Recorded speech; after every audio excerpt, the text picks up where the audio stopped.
Salman is Salman, one and only Salman Shah. তারপরে সালমান দেখে আমরা বলছি যে দোস্ত এটা তো হেবি সুন্দর লাগতেছে, তাহলে কালকে গানের শুটিংয়ে বানাবো। এখন অন্তর অন্তর একটা ছবিতে সালমান যখন ফার্স্ট কাজ করলো, আমি আর সালমান একসাথে তো থাকতাম ম্যাক্সিমাম টাইম, সব ছবি তো ওর সাথেই করা হতো আমার। আসসালামু আলাইকুম প্রিয় বন্ধুরা, আশা করি সবাই অনেক অনেক ভালো আছেন। তো চলে এসেছি নতুন আরেকটি রিঅ্যাকশন ভিডিও নিয়ে। আজকে যে ভিডিওটি দেখবো সেটি হচ্ছে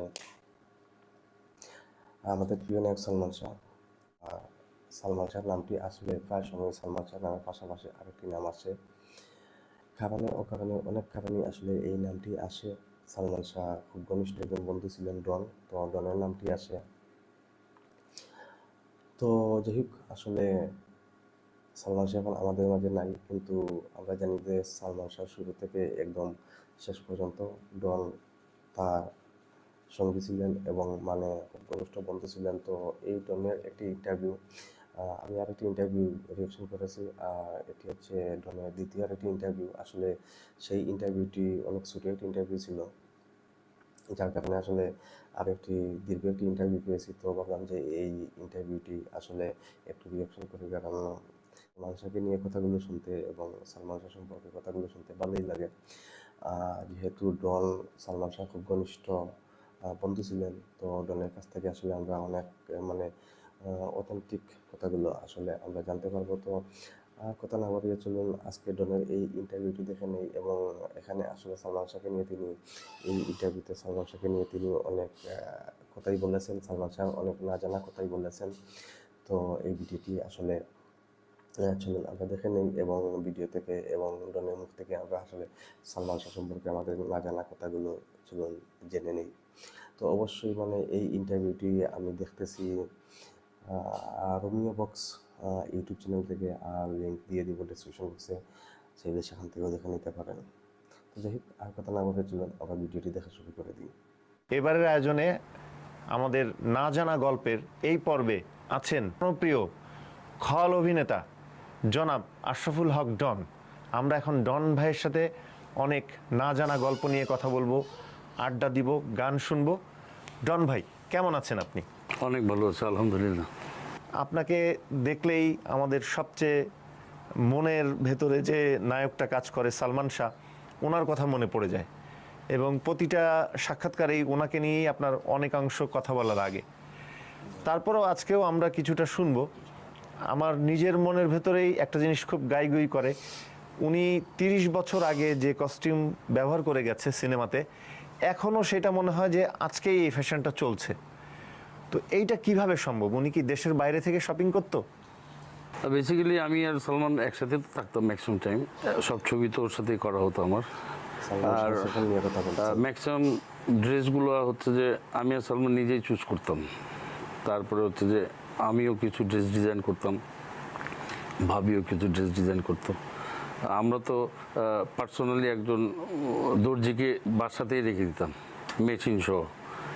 আমরা তো এমন মজার মজার স্মৃতি আছে, যে মজাগুলো মনে করেন অন্তর অন্তর একটা ছবিতে সালমান যখন ফার্স্ট কাজ করলো, ওই ছবিতে আমি ছিলাম না, কিন্তু ড্রেসগুলো সব মানে আমার আইডিয়াতেই করা। আমরা দুজন শুটিংয়ের পর রাত্রেবেলা এসে কালকে কি শুটিং হবে সেই শুটিংয়ের ড্রেসগুলো চুজ করে আগে থেকে রেখে যেতাম। তখন অনেক ইয়াং ছিলাম, আরও ছোটো ছিলাম, আরও উৎসাহ বেশি থাকতো, উদ্দীপনা বেশি থাকতো। তখন আমার মনে আছে অন্তর অন্তর ছবিতে যখন আমি একটা বালিশের কাভার কেটে, বালিশের কাভার যেটা দিয়ে আমরা শুয়ে থাকি আর কি, কেটে আমি আমার মাথায় বাঁধছিলাম।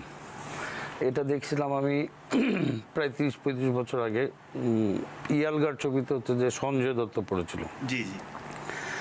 তারপরে ওইটা আমি আটকা পড়ছি আর কি, মাথায় তেল দেওয়া তো, আমার তখন অনেক বড় চুল ছিল। তারপরে সালমান দেখে আমরা বলছি যে দোস্ত এটা তো হেবি সুন্দর লাগতেছে, তাহলে কালকে গানের শুটিংয়ে বানাবো। এখন বালিশের কাভার তো একটা কেটে বানাইছি তো একটা, ঠিক আছে। ও রাত্রেবেলা দোরগা টাইনা খুইলা ওটা ধুয়ে টুয়ে পরের দিন সকালবেলা ড্রেস ম্যানকে বললো, ইসলামপুর থেকে আরও অনেক রকম কাপড় আনলো, আনার পর মাথায় বাঁধলো। বাঁধার পর দেখলে হেবি সুন্দর লাগছে। ছবিটা রিলিজের পর সারা বাংলাদেশ মানে এমনভাবে ইয়াং জেনারেশনরা নিয়ে নিল এই ফ্যাশন ব্যান্ডানা, যেটা আমরা বলি ব্যান্ডানা বলে যেটাতে, ওটা এমনভাবে নিয়ে নিল যে কনসার্ট টনসার্ট হলেই কোনো প্রোগ্রাম হলেই ইয়াং জেনারেশন মাথা মাথা কাপড় বাঁধতই। ওটা আমাদেরই সূত্রপাত, এই অন্তর ছবির থেকেই ওটা আমিই করেছিলাম। তারপর যতটুকু আমরা ড্রেস ফাইট এগুলো নিয়ে অনেক আলোচনা করতাম, অনেক মানে অনেক করতাম, আলোচনা করতাম ফাইট কীভাবে হবে, তো ড্রেস কী হবে, ফাইটের ড্রেস কী হবে। আমরা ব্রুসলি ছবি এগুলো দেখতাম। তারপরে সিনথিয়া খান তখন খুব ফেমাস ছিল, হংকংয়ের এক মহিলা ফিমেল আর্টিস্ট, খুব ভালো ফাইট করতো। জ্যাকি চ্যান এদের আগে, তো ওনাদের ছবিগুলো দেখতাম। পরের দিন ফাইটের সব আমরা আগে থেকে রেডি করে রাখতাম যে কালকে যে কী করবো, এগুলো apply করবো। এক্স্যাক্টলি। যার জন্য সালমানের dress up, Salman is Salman, one and only Salman Shah, এটা বলতে হবে স্বাভাবিক। বাঙালি যতদিন ভিডিওটি অনেক দীর্ঘ, তো একটু মানে সময় নিয়ে দেখবেন, আসলে সালমান শাহ সম্পর্কে অনেক কিছু আসলে এই ভিডিও থেকে জানতে পারবেন। বেঁচে আছে বলবি। সালমানের আর ফ্যাশন যেগুলো আমরা নিজেরাই সৃষ্টি করতাম, ওগুলোই কিন্তু বাঙালি ছেলেপেলেরা বেশি মানে ফলো করতো, আইডল হিসেবে ভাবতো সালমানের, এখনও ভাবে যেটা।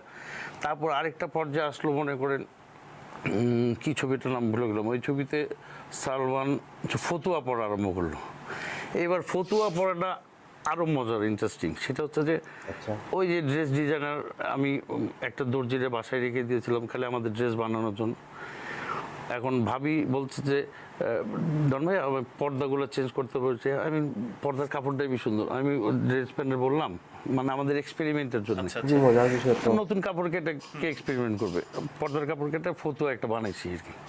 আমি দোস্ত হাফ পা ও খুবই মজার বিষয়, মানে ঘরে যে পর্দা আছে, পর্দা এগুলা চেঞ্জ করার জন্য মানে সালমান শাহ ওয়াইফ সামিরা তিনি বলেছেন, সেটাকে কেটেই তারা আসলে মানে ফতুয়া বানিয়ে ফেলেছেন। এটা আসলে খুবই মজার একটি বিষয়। পাঞ্জাবি না, পাঞ্জাবি না শার্ট না গেঞ্জি, এরকম টাইপের করে একটা ড্রেস আমি দর্জিরে বলছি, তখন ওই বেটা বানাই দিছে। বানাই আমি পরশু পুরো ট্রায়াল দিয়ে দেখি হ্যাঁ সুন্দর হয়েছে। সাথে সাথে পরের দিন ড্রেস প্যান্ট দিয়ে, আমাদের ফিল্মে তো ড্রেস প্যান্ট থাকে, ওই ড্রেস প্যান্ট দিয়ে ইসলামপুর থেকে ভ্যারাইটিস কালারের অনেকগুলো কাপড় এনে পরের দিনই 4-5টা বানানো হলো। ওই ছবিটা রিলিজ পাওয়ার পর সারা বাংলাদেশ এমনভাবে লুফে নিল ইয়াং জেনারেশন, একদম এই বোধহয় তখন বোধহয় 94-এর দিকে আর কি, 94 কি 5-এর দিকে, তখন এমনভাবে নামলো ফতুয়া। তখন স্ট্যান্ডার্ড ছেলেপেলেও বলেন, টিনের ছেলেপেলে বলেন, যারা কনসার্ট প্রিয় তারা বলেন, মানে ফতুয়া অ্যাভেলেবেল হয়ে গেলো পুরো, এমন মানে টিনেজরা এমনভাবে লুপে নিল এই ড্রেসটা। তো সেই হিসেবে সালমান তো আইডল, এখনও থাকবেই, ভবিষ্যৎ আজীবনই থাকবে, যতদিন বাংলা ছবি থাকবে। সালমানের ফ্যাশন যেগুলো আমরা তখন 25 বছর আগের কথা, ওটা এখনও চলছে। এখনও অনেক হিরো, অনেক ভিলেন, অনেক মডেল মাথায় কাপড় বাঁধে, ভ্যান্ডানা বাঁধে, তাই না? তারপরে আমি আবার একটা ফ্রান্সের শার্ট, তখন ফ্রান্সের একটা কি ওই ব্র্যান্ডের নামটা ভুলে গেলাম, ওরা রোমানিয়ান একটা শার্ট বানাইতো, ওই শার্টের এখান থেকে কুচি থাকতো অনেক। Right right. রোমান হলিডে একটা ছবি দেখছিলাম, রোমানিয়ান সব। আর ওই শার্টের বোতাম ছিল না, ওই শার্টের হচ্ছে যে ফিতা ছিল। আমি আবার ওইটা সালমানের দেখলাম, আমি দোস্ত এই শার্ট পরে নতুন ছবিতে গান করলে কেমন হয়, দেখি হ্যাঁ ঠিক আছে, দর্জিরে দিয়ে আবার এক্সপেরিমেন্ট করে আবার বানানো হলো, দেখি হেবি সুন্দর। পরের দিন আবার কাপড় কিনেন। তো আসলে মানে আমরা যে বলি যে আসলে সালমান শাহ তিনি ফ্যাশনে মানে খুবই এগিয়ে ছিলেন ফ্যাশনের দিক দিয়ে, এবং তার মতো আসলে ফ্যাশন সচেতন নায়ক খুবই কম আছেন। তো ডনের এই কথাগুলো থেকে আসলে বুঝতে পারতেছি এটা কিন্তু খুব মানে এমনি এমনি হয় নাই।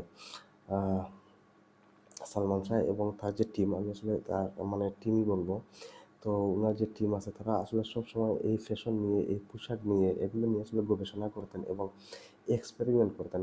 আসলে এক্সপেরিমেন্ট করতে করতেই আসলে মানে তারা এক একটা জিনিস আনতেন সামনে, আমাদের সামনে, যেগুলো আসলে ইউনিক হতো এবং মানুষ এগুলোকে খুব পছন্দ করতো।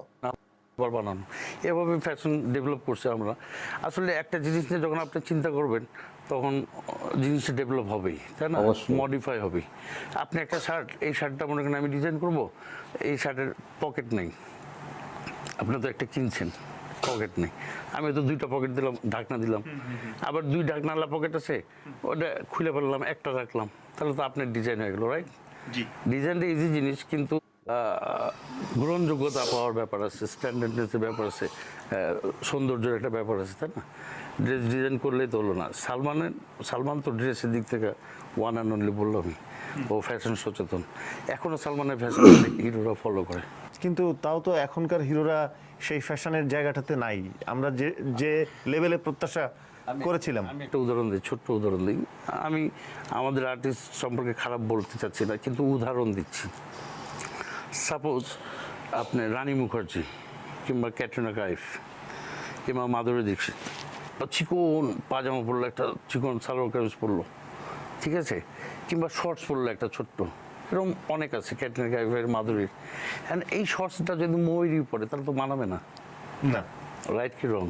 একদম সুন্দর রাইট, উদাহরণ কারণ আমাদের দিয়েছেন। দেশের ফিজিক্যাল স্ট্রাকচারই মানুষের অন্যরকম। ঘটনা হচ্ছে যে ওই ড্রেসটা যদি, এখন আমার একটা কথা হচ্ছে যে মেহেদিও নায়ক, অমিত হাসানও নায়ক, আবার শাহরুখ খানও নায়ক, তাই না? জি, ঋতিক রোশনও নায়ক, তাই না? কিন্তু ডিফারেন্ট, আলাদা একটা ব্যাপার। যেরকম আপনি বার্গার কিন্তু সব এক, আপনার সোনারগাঁতে যাবেন বার্গার খেতে 500 টাকা নেবে, কারণ বাজারে সোনারগাঁ অপোজিটে খাবেন 25 টাকা নেবে। 25 টাকা নিবে, কোয়ালিটি আলাদা, কোয়ালিটি আলাদা। নায়কদের মধ্যে কোয়ালিটি আলাদা। হিরো আলমও নায়ক, শাহরুখ খানও নায়ক, অস্বীকার করে কিছু নেই। অস্বীকার করার কিছু নেই, কিন্তু আকাশ আর পাতাল। এক্স্যাক্টলি, কোয়ালিটির একটা ব্যাপার আছে। সালমান সব কোয়ালিটির ঊর্ধ্বে।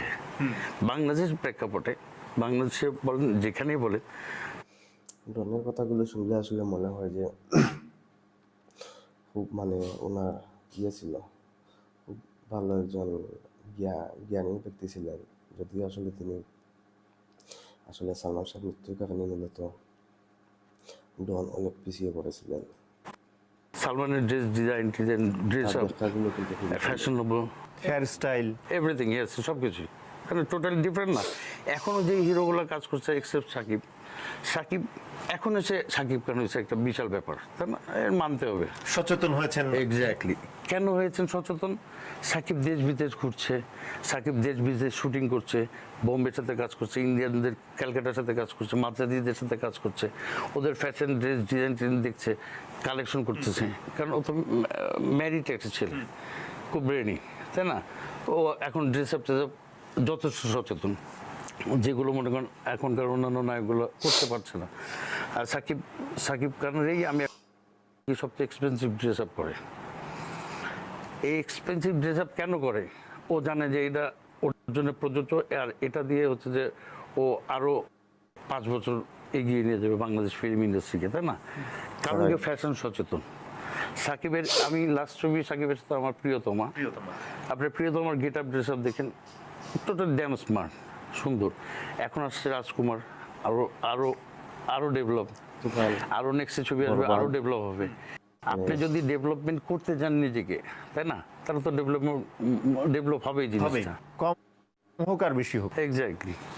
আপনি যখন প্রিয়তমা ছবি সাকিব ভাইয়ের সাথে করলেন, তো আপনি তো সালমান শাহ আমাদের জনপ্রিয় নায়ক, ওনার ড্রেসের ব্যাপারে বা আপনারা দুইজনে একসাথে আমি মিলে সাকিবের সাথে অনেক কাজ করি, সাকিব অনেক সময় আমাকে ডেকে বলছে যে ডন প্লিজ তুমি একটু কয়টা ড্রেস কম্বিনেশন করে দাও। আমি বলি, তুমি এত বড় না, তুমি করবো। না না বাবা, তুমি সালমানের অনেক ড্রেস কম্বিনেশন করে দিতা। আমি সালমানের তো সুটকেস খুলে ড্রেস কোনটার সাথে কোনটা পরবি দোস্ত। আমার সালমান, ও তো অনেক ভালো, মানে আইকিউ খুব শার্প। সালমান কয় দোস্ত এই শার্টের সাথে এই প্যান্ট, আমি না দোস্ত এটার সাথে এটা পড়লে মানে, আবার আমরা ক্যামেরাতে ছবি উঠে আবার দেখা দাও কোনটা মানে সুন্দর হবে। এখনকার আর্টিস্টরা কিন্তু এই জিনিসগুলো করে না, কিংবা হয়তো করার টাইম পায় না, কিংবা সুযোগ পায় না, কিংবা ইচ্ছা করে করে না। কিন্তু সাকিব ভাই মনে হয় বুঝতে পারছে যে আপনার Exactly. আপনার সেই রুচিটা জায়গা আমি সাকিবের সাথে চেষ্টা ব্যাংককে করছে। আমার মনে হয় 10টার বেশি ছবি করেছি ব্যাংককে। সাকিব ব্যাংককে গেলেই প্রথমেই আমার আগে বুকিং, ডন তুমি কিন্তু কোথাও যাবো না, তোমার নিয়ে সন্ধ্যা পর শপিংয়ে যাবো। কারণ সাকিব হয়তো জানে যে ডনের নিয়ে শপিং গেলে ডন একটু চুজ করে দিতে পারবে, তাই না? সাকিব তো এত বড় হিরো, সাকিব তো নিজেও চুজ করতে পারে। ডন কিন্তু খুবই মানে স্টাইলিশ একজন ভিলেন, এবং খুবই ইয়াং ভিলেন ছিলেন, এবং খুবই স্টাইলিশ একজন ভিলেন, এবং সাথে ফ্যাশন সচেতন একজন ভিলেনও ছিলেন, এবং এখনও আছেন। এখনও তার ফ্যাশনগুলো দেখবেন তিনি, কিন্তু এখনও তার ফ্যাশনগুলো দেখলে আসলে মনে হয় না যে ডনের আসলে এত বয়স হয়েছে। আমার উপর ভরসা করলো কেন? হয়তো দেখছি না ডন হলে কম্বিনেশনটা ভালো হবে, ভালো বুঝবে। কারণ সাকিবের আগে সালমানকে চালায় আসছি আমি। হ্যাঁ, একটা সময়কে আপনারা ফ্যাশন দিয়ে রিপ্রেজেন্ট করছেন জাতিকে। এই অভিজ্ঞতা থেকে হয়তো খুবই সাকিব সুন্দর চিন্তা কথা করছে বলেছেন ডনকে নিয়ে গেলে উপস্থাপক। আমি ভালো ভালো জিনিসগুলো চিনতে পারবো। টাকা তো দিবে সাকিব, খালি আমি চুজ করে দেবো, তাই না? আর সাকিব সালমানের পর সাকিব খান মোটামুটি একটা ইয়েতে আছে আর কি। সামনে তো ওনার সাথে মনে হয় আরো কিছু ছবি দেখবো অবশ্যই আশা হবে, করছি। অবশ্যই হবে, অবশ্যই করবো। রাজকুমার আমরা করিনি, রাজকুমার আমেরিকাতে শুটিং ছিল, আমার বিশ্বাস ছিল না আমেরিকাতে, আর আমি একটু মধ্যে থেকে বিজি ছিলাম, এখনো বিজি আছে। আমি পারিবারিক কিছু কাজ নিয়ে বিজি আছি, যার জন্য এদিকে আমি একটু কাজ কম করছি এবং কম করা হচ্ছে। তারপর দু একটা ছবি করতেছি। ভাই, আপনি এই পর্যন্ত কত ছবি করেছেন? আমি শুনেছি যে 650-এর মতো। হ্যাঁ, 600+। 600+। হ্যাঁ, ইনশাল্লাহ। এই চলচ্চিত্র জগতে মানে চরিত্র নিয়ে বা ম্যানেজমেন্ট নিয়ে কিছু স্পেসিফিক কিছু দুঃখ থাকে না? শিল্পীদের দুঃখ কোন জায়গায়, যে যেই লেভেলের শিল্পী, গানের শিল্পী হোক, মিডিয়া শিল্পী হোক, ভিজুয়ালি হোক, নায়ক হোক, নায়িকা হোক, ভিলেন হোক, এদের চাওয়ার কোনো শেষ নেই, ইচ্ছার কোনো শেষ নেই, স্বপ্নের কোনো শেষ নেই। আমাদেরও স্বপ্নের কোনো শেষ নেই। আমার মনে হয় আমি যদি আরও ভালো একটা ক্যারেক্টার পেতাম, আরও লিড ক্যারেক্টার পেতাম, আরও বড় ক্যারেক্টার পেতাম, কবে পাবো এই একটা আশা থেকেই যায়, আজীবন আমৃত্যু আশা থেকেই যাবে, তাই না? বা একজন খলনায়ক পুরো ছবিতে সে খলনায়ক আছে, লাস্ট সিনে গিয়ে সে হিরো হয়ে গেল, এরকমও করা যায়। এরকম ছবি দুই একটা করেছি অনেক আগে, মানে এটা 15-20 বছর আগে করছি। এখন আর ওই ছবিগুলো ওভাবেই এত সামাজিক, মানে আমরা তখন 15-20 বছর আগে সালমানের সাথে যে ছবিগুলো করেছি, আপনারা সবাই মিলে বাসায় বসে দেখতে পাবেন, ভাই বোন, মা, শ্বশুর শাশুড়ি, বউ বাচ্চা নিয়ে দেখতে পাবেন। এখনকার ছবিগুলো কিন্তু অনেক সময় দেখা যায় না, তাই না? হয়তো কিছুটা অশ্লীলতা ভর করে, কিছুটা অশ্লীলতা থাকে, কিংবা নায়ক তো ছেলে মানুষ, নায়িকাদের শর্ট ড্রেস আপ, ডিজিটাল যুগ, তাই না? অনেক সময় দেখা যায় না। কিন্তু আমরা যে ছবিগুলো করেছি সবাইকে নিয়ে ঘরোয়া পরিবেশে দেখতে পাবেন, যেটাকে বলে সামাজিক ছবি। সামাজিক ছবি বাংলাদেশে কিন্তু একটা চল আছে যে সামাজিক ছবি, তারপরে কমার্শিয়াল ছবি, তারপরে বিগের ছবি, সিগের ছবি, এরকম আছে। তো আমরা ভালো ছবিগুলো করেছি। কারণ কি, ভালো ছবি না করলে আপনি, আমাদের তো 10 সমাজ আছে, আমাদের 10টা বন্ধু বান্ধব আছে, আমাদেরকে বলবে কি ছবি করলি, বউ বাচ্চা নিয়ে দেখতে পারলাম না। তা আমি আর সালমান এই ছবিগুলো করিনি, আমরা সামাজিক ছবি করেছি, যে না বউ বাচ্চা, আত্মীয় স্বজন, মা বাপ সবাইকে নিয়ে দেখবো। আমরা এই বাসাতে ছবিগুলো ফ্যামিলি নিয়ে দেখতাম। এক্স্যাক্টলি। এখন কিন্তু আসলে বেসিক্যালি দেখা হয় না, কিংবা দেখাও যায় না। হুট করে একটা গানের মধ্যে শর্ট ড্রেস পরে নায়িকা নাচছে, করার কিছুই নেই, কিন্তু ডিমান্ড, তাই না? দর্শকদের ডিমান্ড, ডিজিটালাইজ হয়ে গেছে এখন সব কিছু, ডিজিটাল। পার্শ্ববর্তী দেশগুলোর সাথে প্রতিযোগিতা একটা চলছে, সারা ওয়ার্ল্ড ওয়াইড মার্কেট। শ্যুট করার পরে আপনি ইউটিউব চ্যানেলে চালাই দিলেন, তাই না? সারা ওয়ার্ল্ডে দেখতেছে, সারা ওয়ার্ল্ড আপনার নামে সার্চ দিলে ছবিগুলো আসছে। সালমানের নামে সার্চ দেখ, সাকিবের নামে সার্চ দিলে সাকিব সব ছবি আসতেছে। তখন তো ছিল না এই জিনিসগুলো, তখন সাকিবের ছবি, সালমানের ছবি, এগুলো তো সব হলে যায়। আসলে আমি বলতে চেয়েছিলাম যে এখন আসলে টেকনোলজির অনেক উন্নতি হয়েছে, যার কারণে আসলে টেকনিক্যালভাবে আসলে অনেক কিছু করা সম্ভব। যদি সালমান শাহ সেই সময় আসলে এই এখনকার যুগে যে টেকনোলজি যেগুলো আছে সেগুলো যদি তিনি পেতেন, তাহলে তিনি আরও অনেক কিছু কিন্তু মানে করতে পারতেন। এখন আসলে অনেক সুযোগ সুবিধা থাকার পরে আসলে সেই রকমভাবে কিন্তু মানে কেউ এই সুযোগ সুবিধাকে ঠিকমতো আসলে কাজে লাগাতে পারতেছেন না, বা অনেকেই পারতেছেন না। যদিও আসলে শাকিব খান কিন্তু তিনি দেখাচ্ছেন তার ছবিগুলোতে, যেমন তাণ্ডব তুফান, তারপরে এইসব বরবাদ, এই ছবিগুলোতে শাকিব খান আসলে মানে অনেক গবেষণা করে আসলে তার কাজগুলো করেছেন। আর আসলে তো এখন ইন্ডাস্ট্রি নেই, আসলে এইসব কথা বলে আর কি লাভ হবে। দেখা লাগতো, কিংবা টিভিতে, তখন তো চ্যানেলে ছিল না এতগুলো। বিটিভিতে হয়তো মাসে একটা, সপ্তাহে একটা ছবি দেখালো, পুরানো রাজেক সাহেবের ছবি, ওয়াসিম ভাইয়ের ছবি, সোহেলানা ভাইয়ের ছবি, তাই না? এরকম। সালমান শাহ ভাইয়ার সাথে আপনি রাতে লং ড্রাইভে যেতেন, উনি চিতই পিঠা খুব পছন্দ করতো। আপনি অনেক কিছু জানেন তো দেখি। উনি আর কি কি খাবার পছন্দ করতো? ও তো মাছে ভাতে বাঙালি, ও মাছ ভাত খুব হ্যাঁ মাছ ভাত খুব পছন্দ করতো। আর ওই যে স্ট্রিট ফুড যেগুলো, চিতই পিঠা, তারপরে চটপটি, এই জিনিসগুলো পছন্দ করতো। তখন টিনে ছিল তো, ও লং ড্রাইভে যেত। আমরা তো শুটিংয়ের পর ধৈর্যও ছিল ওর, মানে শুটিং সারাদিন শুটিং করার পর এমনি তো শরীরের অবস্থা খারাপ, আর সালমানের সাথে ফাইটগুলো তো আমার 80% রিয়েলিস্টিক। দুইজন তো, আর আমি সালমানের ফাইট প্র্যাকটিস করতাম, তখন তো আমরা মার্শাল আর্ট নিয়ে অনেক ভাবতাম, অনেক কাজ করতাম।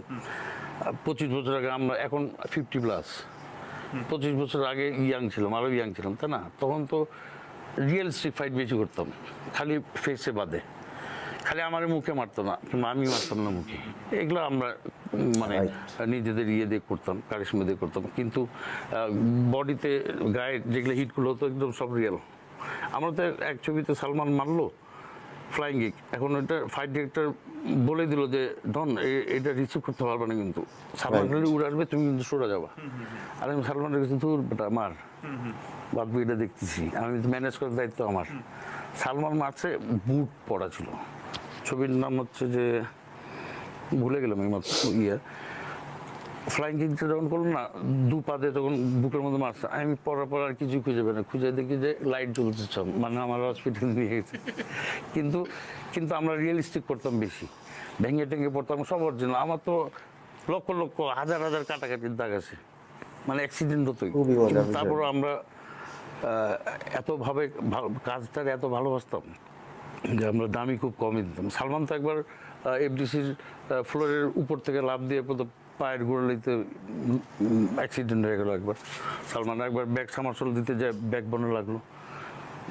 ডিগবাজি দেওয়া ছাড়া কার টু হলি ফ্যামিলি, সালমান খানের দৌড়দি এরকম, যার জন্য এখনকার হিরো হিরোইনগুলো এই রিয়েলিস্টিক জিনিসগুলো করতে চায় না, কিংবা হয়তো বড় প্র্যাকটিস করেনি কিংবা করে না, কিংবা পরিশ্রম করতে চায় না, যার জন্য এই রিয়েলিস্টিক জিনিসগুলো খুব কম করে। ওরা দেখতেছে দামি দিয়ে তো কাভার হচ্ছে, আমি ঠাসকে ঘুরে গেলাম, আরেকজন সামারসল দিয়ে চলে গেল, খালি ওর শটটা নিল।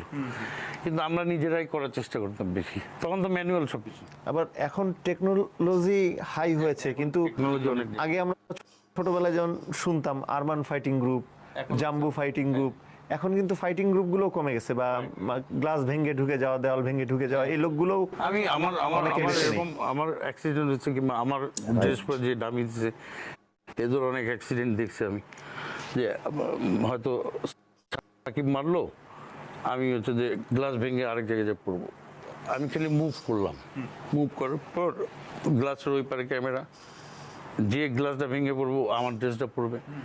কিন্তু হয়তো বা আমরা বাঙালি তো আসলে না বুঝে কাজ করি বেশি, করে দেখি কী হবে, এরকম একটা ব্যাপার। বিদেশিরা কেউ করে না। আমরা বোম্বের আর্টিস্টদের সাথে কাজ করলাম, ওরা তো টেবিলের উপর, চেয়ারের উপর থেকে নিচে লাফ দেবে না। What the hell you are doing man, ওই বেটা কি কোনো ব্যাপারে না, দূর ডিগবাজি বলুন, কারণ ডন তুমি অ্যাক্সিডেন্ট হলে কেউ কিছু দেখবে না। আসলেই ওরাই রাইট, দেখার কেউ না, আপনি অ্যাক্সিডেন্ট হলে আপনারই কাজ কাম বন্ধ হয়ে গেলো, তাই না? তারপর আমরা এত আগ্রহ, আমাদের কাজ করার প্রতি এত আগ্রহ, কাজ করার প্রতি এত ভালোবাসা, আমরা নিজে করতে হবে। এই জিনিস সামান্য জিনিস পারবো না, ইয়াং একটা ছেলে, এই জিনিসগুলো এখনকার ছেলেবেলে করে না, আমরা করতাম, যার জন্য আমাদের ছবিগুলো পাবলিক ভালোভাবে মজা পেত, ভালোভাবে নিত, যার জন্য আমরা তো আপনাদের এত ফেমাস হয়ে গেছি। জি, মানুষের ভালোবাসা পাওয়ার পরে তো মানুষ ফেমাস হয়, তাই না? শেষ একটা প্রশ্ন, মানে সালমান শাহ সম্পর্কে, উনি বেশি চঞ্চল ছিলেন না আপনি বেশি চঞ্চল ছিলেন ওই সময়? চঞ্চল তো আমরা দুইজনই ছোট ছিলাম, টিনেজ বলতে পারেন তখন, তাই না? সালমান এমনি দুষ্ট ছিল, কিন্তু বেয়াদব না।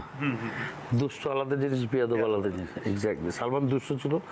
ওই সারাদিন বললাম না, শুটিং আমরা ফাইট টাইট করে খুব অস্থির।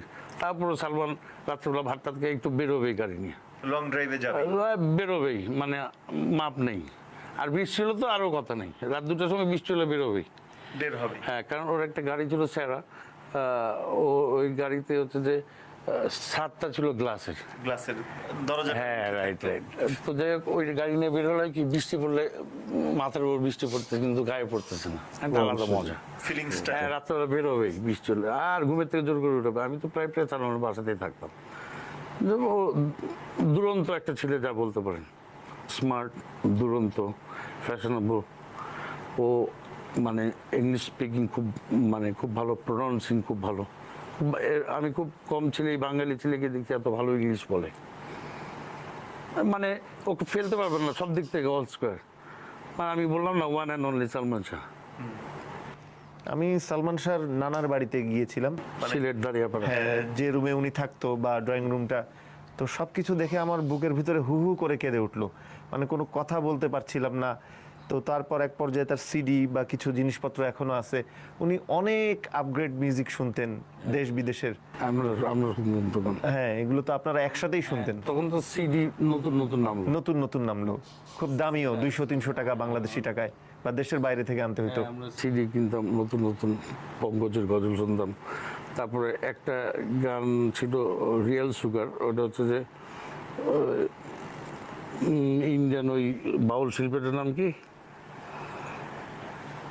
ভুলে গেলাম, ওর গানগুলো বেশি শুনতাম। আর আমাদের ছবির গানগুলো শুনতাম বেশি। তারপর বিশ্বজিতের গানগুলো শুনতাম। বিশ্বজিৎ তো নতুন ক্যাসেট রিলিজ পেলে সালমানের আগে গিফট দিত। মানে এনজয়েবল একটা ছিল, মজার একটা ছিল সালমান। ওর সাথে তুলনা, আমি তো অনেক হাই হিরোর সাথে কাজ করলাম। Salman is Salman, totally different from others. মানে কারোর সাথে তুলনা এখন পর্যন্ত পেলাম না, মানে সিমিলারিটি। আমরাও যারা সালমান ভক্ত আছি আসলেও পাইনি। আমি, আপনারা তো ভক্ত, আর আমি তো সাথে সাথে ছিলেন, সঙ্গী, কো-আর্টিস্ট, কলিগ। নিত্যদিনের সঙ্গী। হ্যাঁ, নিত্যদিনের সঙ্গী ছিলেন। আরো তো বিশ্ব নায়কের সাথে কাজ করি, কিংবা এখনো করছি, ভবিষ্যতে করবো ইনশাল্লাহ, কিন্তু ওর মতন পাবো না আমার মনে হয়। তো যাই হোক বন্ধুরা, বেশ দীর্ঘ একটি ইন্টারভিউ দেখলাম হল অভিনেতা ডনের। ইন্টারভিউটি ছিল আসলে মূলত সম্পূর্ণ ইন্টারভিউটি ছিল, আমি বলবো যে সালমান শাহকে নিয়ে স্মৃতিচারণ উনি করেছেন সম্পূর্ণ ইন্টারভিউতে। আসলে ওই সময় তারা কীভাবে কী করতেন, পোশাক নিয়ে, সালমান শাহ ফ্যাশন নিয়ে, সালমান শাহ শখ নিয়ে, মানে সবগুলো নিয়ে আসলে মূলত ভিডিওটি ছিল আসলে সালমান শাহময়। তবে এই ভিডিওটি আসলে মানে আরও দীর্ঘ একটি ভিডিও, কারণ এই ভিডিওটি সম্ভবত মানে 2টা পর্বে আসলে এই ভিডিওটি ভাগ করা হয়েছে। তো আমরা আসলে প্রথম পর্বটি দেখেছি। আর আসলে প্রথম পর্বটি সম্পূর্ণটাই আসলে আমি যে বললাম যে এটা সালমান শাহকে নিয়ে আসলে সম্পূর্ণ পর্বটি করা হয়েছে। তো আসলে এখান থেকে ডনের কাছ থেকে আসলে সালমান শাহর অনেক অজানা কথা আমরা জানতে পেরেছি। আর সালমান শাহর কথা সবসময় জানতে এবং শুনতে ভালোই লাগে, যে কেউ আসলে সালমান শাহকে নিয়ে কথা বললে সেই কথাগুলো আমরা আসলে মন্ত্রমুগ্ধের মতো শুনি, কারণ সালমান শাহ আমাদের প্রিয় অভিনেতা। আর ওনার কথাগুলো শুনতে, ওনাকে নিয়ে বলা কথা অথবা গল্পগুলো শুনতে আসলে সবসময় ভালো লাগে। তো আশা করবো যে আপনাদেরও মানে ভালো লেগেছে। আর ডনের, আমি বলেছিলাম যে ভিডিও শুরুতেই যে ডনের কাছ থেকে আসলে আমরা অথেন্টিক কথাগুলি আসলে পাবো, যেহেতু ডন আসলে সালমান শাহ খুব কাছের মানুষ ছিলেন এবং কাছের বন্ধু ছিলেন এরকম। তো যাই হোক, আসলে ভিডিওটি মানে যেহেতু 2 পর্বের ভিডিও, তো আমি আসলে প্রথম পর্বটি আমরা দেখেছি। আর প্রথম পর্বটা হচ্ছে 21 থেকে 22 মিনিটের। তো বুঝতে পারতেছেন একসাথে যদি দুটি পর্বে আসলে রিয়াকশন করে তাহলে কিন্তু আসলে অনেক সময় লেগে যাবে।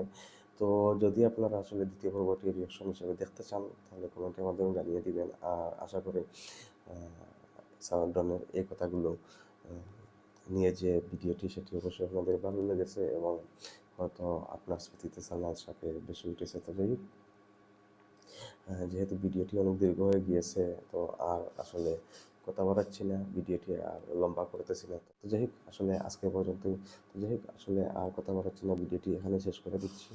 তো দেখা হচ্ছে নেক্সট রিঅ্যাকশন ভিডিওতে। আর আমার চ্যানেলে নেক্সট রিঅ্যাকশন ভিডিও দেখতে চাইলে আশা করবো যে চ্যানেলটি সাবস্ক্রাইব করে রেখে দিবেন, তাহলে আসলে খুব সহজেই আসলে আমার ভিডিওটি আপনার কাছে পৌঁছে যাবে। তো যাই হোক, ভালো থাকবেন, আল্লাহ হাফিজ।